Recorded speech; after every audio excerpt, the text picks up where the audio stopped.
Umat Kristiani khususnya di tanah Papua merayakan Hari Pekabaran Injil setiap 5 Februari sebagai hari besar gerejawi untuk memperingati masuknya Injil di Pulau Mansinam pada tahun 1855 oleh dua misionaris asal Jerman, yaitu Otto dan Geisler.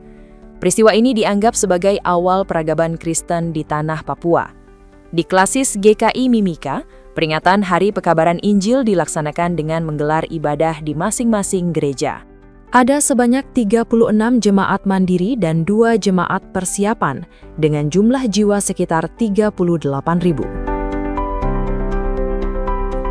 Hari Pekabaran Injil ke-171 mengusung tema Pertobatan Mendatangkan Keselamatan. Ketua klasis GKI Mimika, Pendeta Junus Maurits Bonsapia mengatakan, hadirnya kedua sending atau misionaris menginjili tanah Papua yang pada waktu itu masih hidup dalam kegelapan, belum mengenal Tuhan dan hidup dalam kekafiran.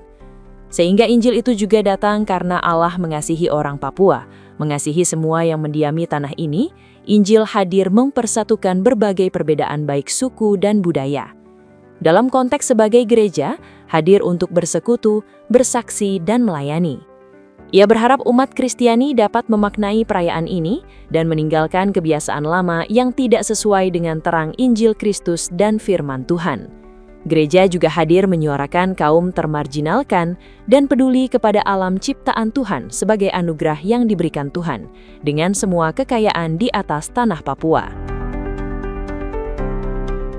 Gosner, lembaga sending di Jerman, mengutus Otto dan Geisler ke tanah Papua juga untuk menginjili tanah Papua yang pada waktu itu masih hidup di dalam kegelapan, belum mengenal Tuhan, hidup di dalam kekafiran, sehingga Injil itu juga datang karena Allah mengasihi orang Papua, mengasihi semua yang mendiami tanah ini. Dan hari ini sebagai gereja, Allah mengasihi kita semua sebagai persekutuan di dalam Tuhan Yesus Kristus, sebagai gereja dari berbagai suku, budaya, dan kita ada sebagai gereja yang bersekutu untuk bersaksi dan melayani.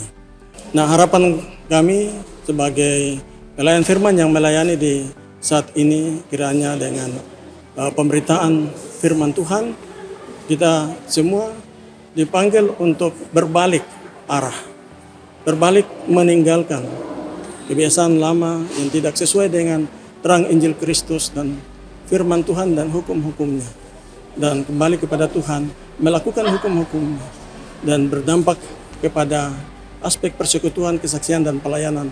Tapi gereja juga di tahun kepedulian, GKI secara khusus peduli kepada sesama, bahkan kepada saudara-saudara yang termarginal, tapi juga peduli kepada alam ciptaan Tuhan sebagai anugerah yang Tuhan berikan dengan semua kekayaan di atas tanah Papua ini, sebagai anugerah yang patut kita syukuri, kita jaga dan lestarikan untuk memberikan kesejahteraan, keadilan, dan juga shalom Allah bagi umat Tuhan.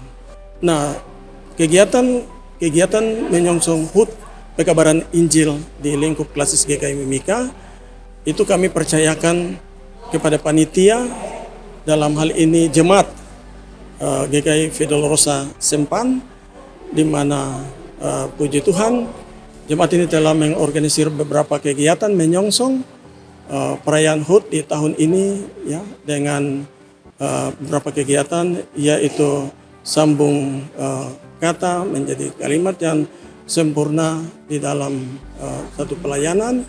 Kemudian ada lomba perahu, lomba hias perahu Injil, ya, karnaval perahu Injil bertajuk atau bernuansa pekabaran Injil yang diikuti oleh 16 jemaat di lingkup klasis Mimika ini. Dan juga ada lomba solo dari khusus pendeta dengan kategori solo pendeta pria dan solo pendeta wanita.